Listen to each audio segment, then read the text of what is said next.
Bom, pessoal, isso aqui a gente está fazendo um piloto. A ideia é estar testando aqui o que a gente pode, um dia, se Deus quiser, implantar no Conselho Veterinário do Amazonas.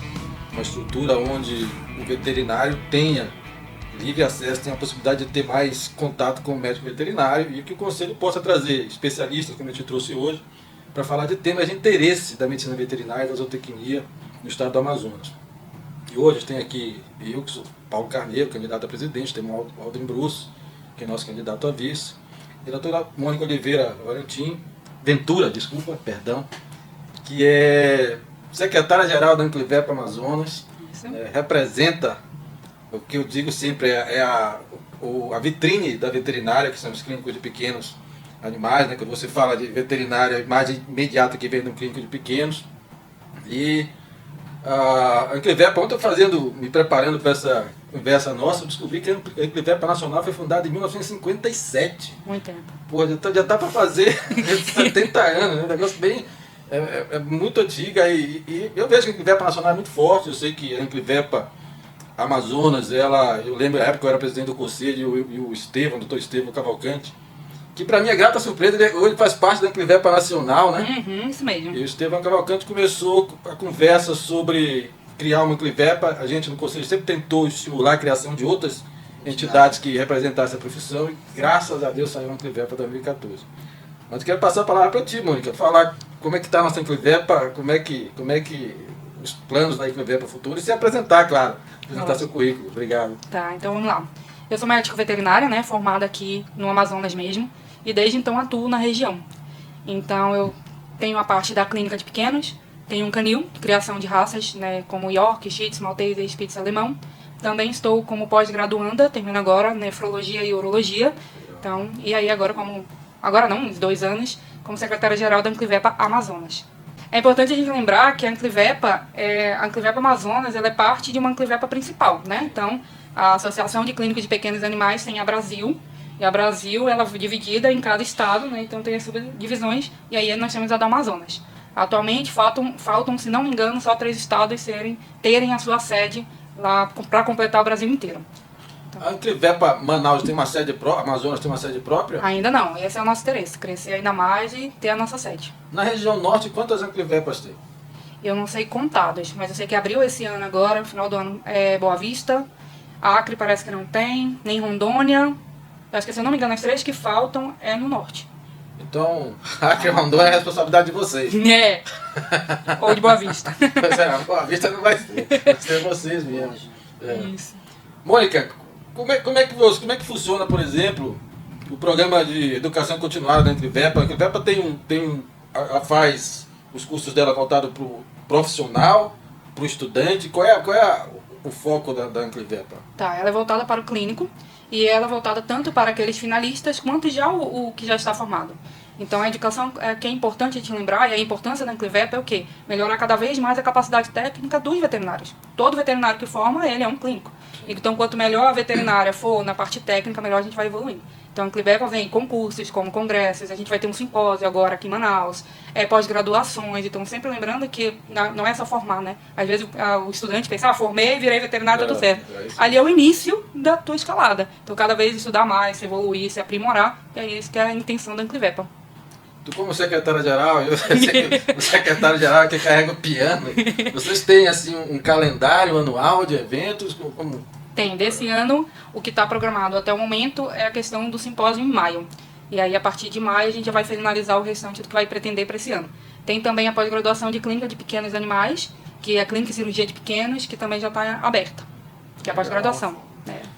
Vocês, isso é uma conversa que a gente conversou antes, o Aldrin é um cara que briga muito pela veterinária do interior do estado. Como é que vocês têm tido demanda por veterinário clínico do interior do estado? Procura vocês para fazer curso também, fazer treinamento? Procura muito, mas como assim é algo que também está desenvolvendo lá, e o nosso foco é principalmente clínicos de pequenos animais, então acaba que a gente ainda não tem tanto acesso. Por exemplo, você vai pensando no interior, você acaba tendo outras áreas que não incluíram a gente, como avicultura, bovinocultura, mas o que a gente está tentando trazer esses clínicos de pequenos é principalmente porque o acesso é mais difícil, né, para eles, mas tentar entrar no online.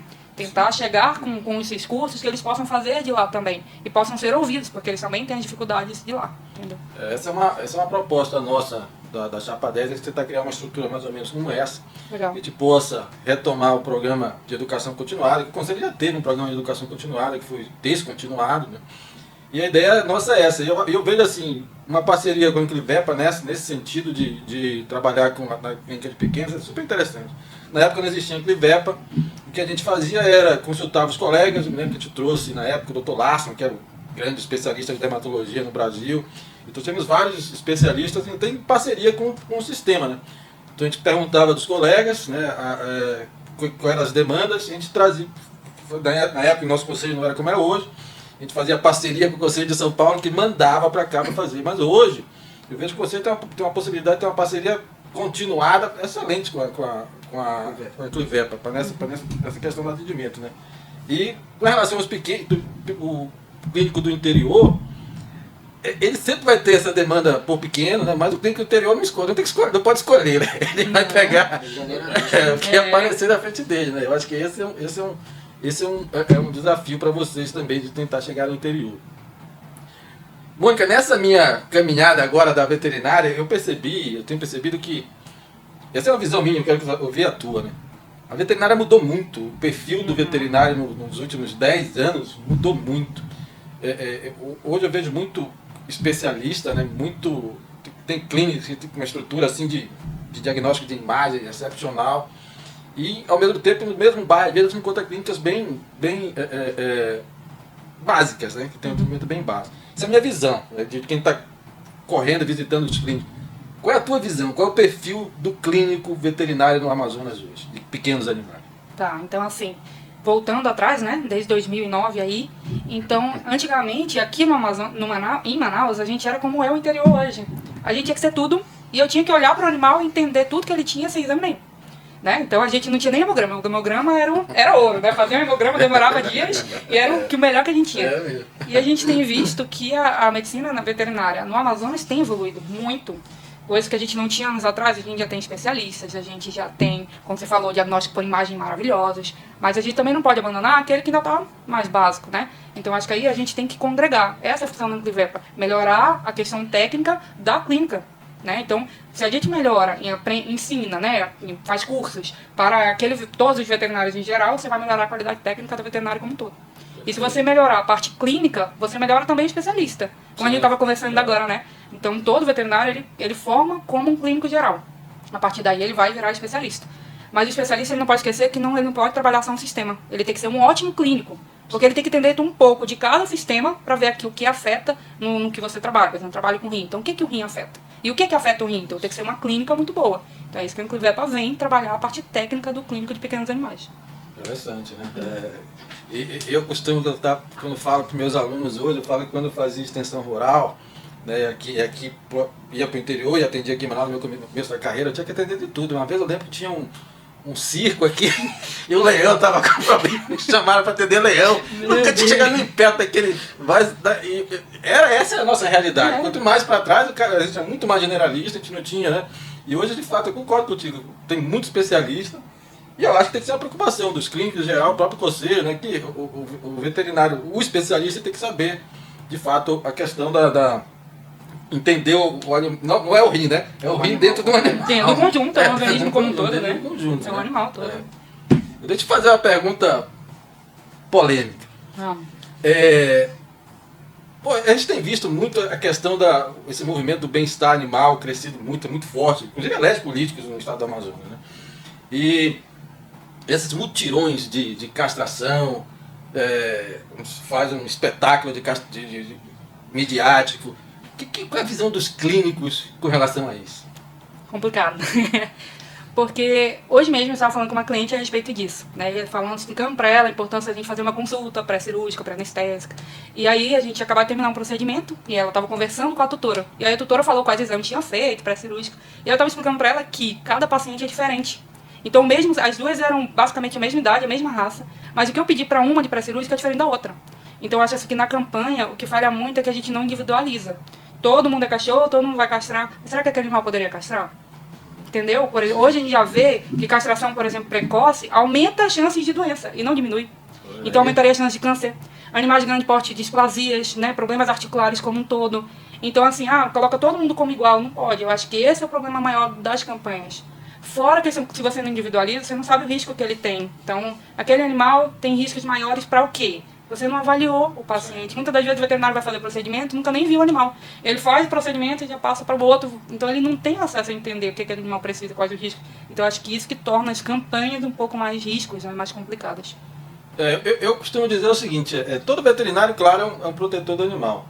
É protetor de animal, mas a gente precisa diferenciar que a medicina veterinária é ciência. E proteção de animal é amor, né? É emoção. E onde entra a emoção, a razão sai, né? E eu tenho essa preocupação de tratar a questão da castração, do controle populacional com a questão de emoção, quando deveria ser, de fato, a questão da ciência, tratada pela razão. Nesse sentido, eu acho que a Chapadera tem uma proposta, nossa proposta é que as clínicas, a estrutura de veterinária que a gente tem no Amazonas hoje, principalmente em Manaus você tem clínica, todos os bairros de Manaus. Essas clínicas deveriam ser, delas deveriam ser realizados os procedimentos de castração, de controle populacional, porque aí é o que tu falaste. O veterinário tem condições de fazer um pré-operatório, avaliar o animal antes, fazer a cirurgia no ambiente que já está licença sanitária, licença de conselho, e inclusive o pós-operatório. Isso que tu falaste, eu concordo plenamente. Eu acho que quando você massifica, né, faz castração como se fosse uma linha de montagem, né, fica complicado. Eu não sei se, por exemplo, a Clivepa tem acesso, por exemplo, a números com relação a isso. O pós-operatório, o que acontece? A Clivepa sabe algo sobre isso? Tem alguma informação sobre isso, por exemplo? Índice de retorno, de sucesso nessas cirurgias. Como é que você sabe isso? Eu acho que não tem pesquisas na área. Eu acho que são até áreas boas, a gente precisaria de mais pesquisa na região. Então, como é que esses animais evoluem, né? Questão de controle de dor, então não tem pesquisas de como é que eles vivem. Eu sei que o pós-operatório, né? Então, por exemplo, dependendo até do tipo de anestesia, por exemplo, que se usa, hipotensão, a gente pode aumentar as chances depois de doença. Então, o animal foi com uma castração assim, ele já decide várias coisas depois, né? Então, eu falo muito, Paulo e Mônica, na questão do atendimento que foi feito na sexta. Que ele não funciona nem sábado nem domingo. Se deu algum problema. Vai pra onde, né? Pra onde que vai esse animal? Ele não tem. Ele vai parar numa clínica particular. Entendeu? Não tem como ele chegar e não vou recorrer a quem? Que eu castrei na sexta, o animal teve um problema no final da tarde, que tá fechado, ou no sábado que tá fechado, ou no domingo. Ele vai pra clínica particular. Então aquele recurso que ele acha que ele não tinha para fazer no procedimento, no particular, ele vai tirar de um na emergência. Isso, de onde ele não tinha. Para tentar sanar o animal dele. Até porque no mutirão, né?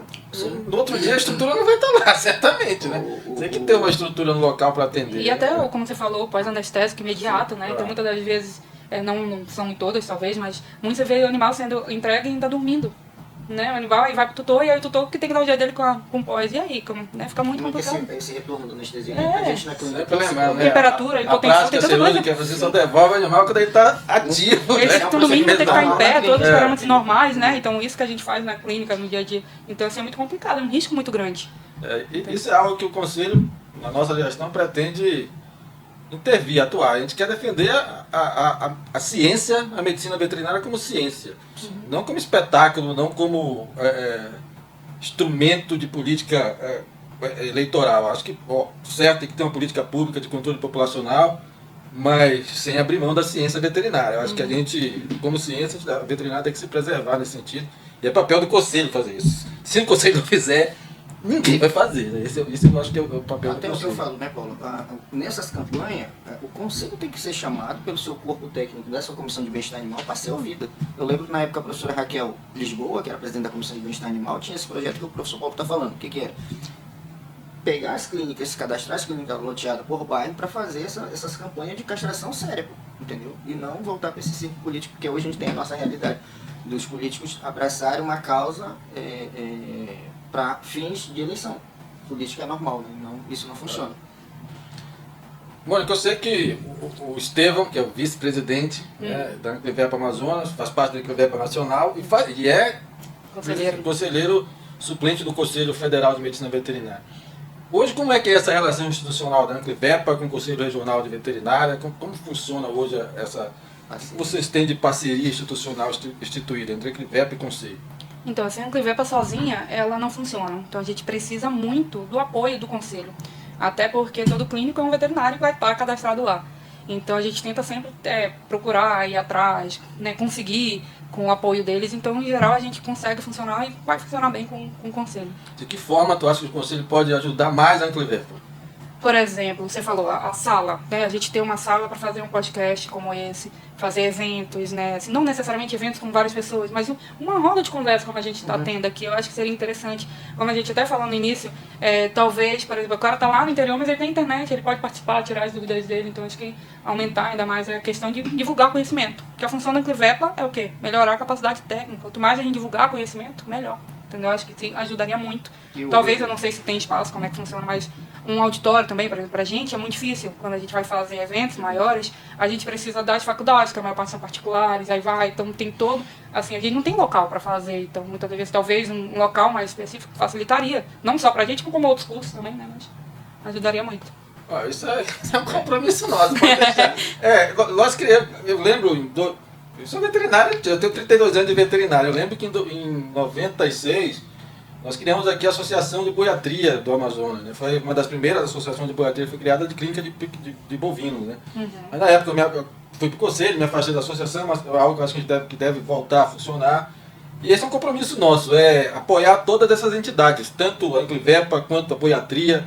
Eu acho que a cooperativa dos médicos veterinários é algo que o Conselho deve voltar a estimular para que funcione, que é algo que o Estado precisa. Então esse pode ter certeza, é um compromisso nosso. E o Conselho voltar a atuar nesse sentido de apoiar as instituições. Porque, como tu falaste, o objetivo de vocês é melhorar o clínico. Melhorando o clínico, melhora a veterinária, é aquilo que te quer, que é um profissional valorizado. Eu acho que eu quero... O nosso objetivo é que o veterinário ou o zootecnista tenha orgulho de dizer eu sou veterinário ou zootecnista. E o Conselho tem seu papel nessa função. Mônica, outra pergunta para ti, visionária.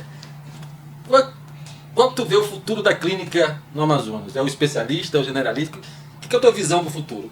E tuas preocupações com o futuro da clínica no Amazonas? Da clínica veterinária? Minha maior preocupação agora com a veterinária como um todo, que vai chegar nesse assunto, é a quantidade de gente, de pessoas que estão se formando. Então a gente tem muito veterinário formando, às vezes faculdades boas, outras não. Então assim, essa é a minha maior preocupação com a veterinária clínico de pequenos. Eu acho que a gente vai ter muito especialista, mas nunca vai cancelar o clínico.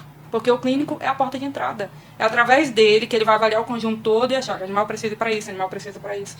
A gente vai ter aquele, geralmente, é o que mais acompanha o animal, ele conhece o animal desde sempre. Não é ele nascer, ele vai para o néfron, ele nascer, ele vai para o endócrino, mas ele vai para o clínico. Então o clínico às vezes conhece muito melhor aquele paciente do que o néfron que está vendo a primeira vez. Então sempre vai existir o clínico. Só que aí a gente precisa do quê? Melhorar a capacidade técnica do clínico. O clínico tem que aprender mais, ele tem que estudar mais.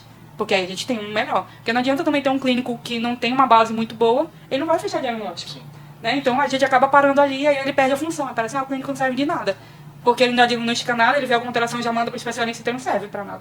Mas se ele souber fazer a clínica muito bem, ele é a porta de entrada, é ele que conhece o paciente desde o início, é ele que vai acompanhar do início ao fim, independente dos especialistas. Eu gostei, tu lembraste do ponto aí vocês acham então que o mercado está a ponto de saturar, está saturado? Muitos veterinários, já temos muitos formados, e já temos muito por vir. Então, se não selecionar, se não colocar, não estudar, você acaba que ali o mercado acaba selecionando, né? Então, a intenção é estudar e evoluir a capacidade técnica. Tem muita gente no mercado. Hoje a Amazonas já tem 6 cursos de medicina veterinária, né? Tem previsão de abrir mais um, né? Agora estão tentando... Isso é uma preocupação que eu acho que o Conselho...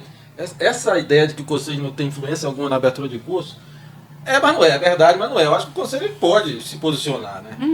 Nós temos a relação, e como eu ensino isso, a relação por cada 100 mil habitantes de veterinários em Manaus é 844, né? Então a gente tem a relação adequada seria 300 e alguma coisa, 356 por aí. Então a gente já tem em Manaus, quando você olha a Amazonas, não, a gente tem uma proporção veterinária por 100 mil habitantes baixa, mas em Manaus é muito grande, né? Então a visão de vocês de fato bate com a gente. Eu acho que isso é uma defesa nossa, né, que a gente defende. O Conselho dá a sua opinião, né, embora, mesmo que não seja chamado de opinião, e a gente tem canais para isso, o conselho quando fala pela uma classe, já tem muito. Isso não vai atender, isso não é para atender a necessidade do Amazonas, né? Tem muito curso. Nós temos mais do que suficiente médicos veterinários, né, no estado do Amazonas, né? A gente pode, e aí eu acho que o conselho tem que entrar nisso, criar programas para levar o veterinário para o interior, porque todo mundo quer ficar em Manaus, né? Ou até mudar o foco também, por exemplo. A gente, querendo ou não, boa parte das faculdades, até onde eu vejo, é muito voltado para o clínico de pequenos também. E a gente acaba esquecendo outras áreas, que às vezes falta profissional e a gente tem que importar. Isso. A parte de alimentação, que a gente faz parte, prevenção de doenças em humanos, que a gente faz total parte, a gente esquece. Exato. Quantos veterinários estão nessa área? Então, assim, eu acho que talvez também mostrar que a veterinária é muito mais do que cachorro e gato. Sim. Né? Isso, embora, por determinação do MEC, né, a formação do veterinário tem que ser generalista, mas quando tu examina o currículo dos cursos, a carga horária de clínica é dobra. Né? Acaba dentro você apresenta um projeto, mas na hora da execução você acaba aumentando a carga horária de uma determinada disciplina. Isso é um problema mesmo na formação, uma boa observação.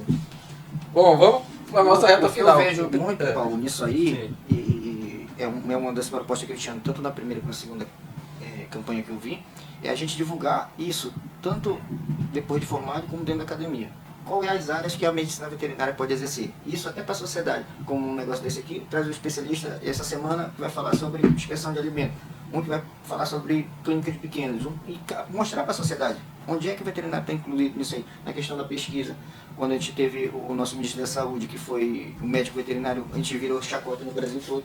Entendeu? Então não entende que lá na formação, lá atrás, para te ter uma vacina, quem está lá coletando o soro ou uma coisa para formar uma vacina é o médico veterinário. Então a importância da gente só não somos reconhecidos, mas nós somos muito importantes muito dentro da sociedade.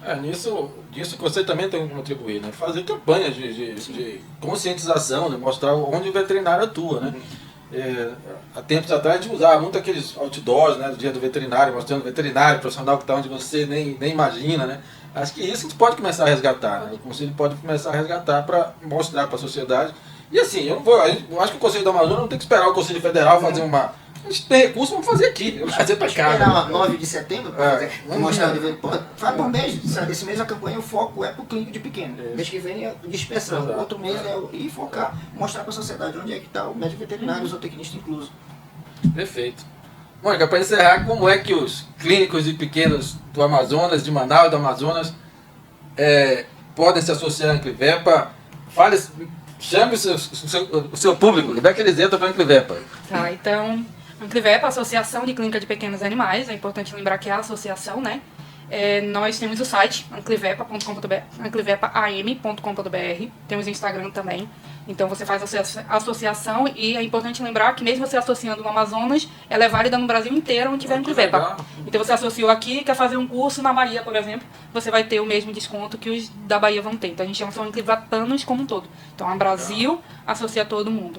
Nós temos, por exemplo, agora vamos ter o Simpósio Internacional de Felinos no Amazonas. Então um simpósio assim, nosso queridinho do ano. Estamos muito orgulhosos, não é fácil, vocês que sabem assim, trazer profissionais com o gabarito que temos e com o custo que está.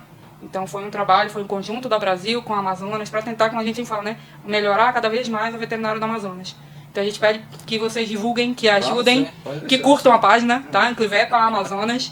E aí nesse site vai ter a parte de inscrição, tanto para o simpósio quanto se associar. Teremos também, já tem a previsão da gente ter as quinta-feiras para fazer um podcast bem parecido com isso aqui. Então estamos trabalhando. Vai ser na sede do Conselho. Olha aí, ó. Estamos trabalhando para trazer muitos cursos esse ano, se Deus quiser.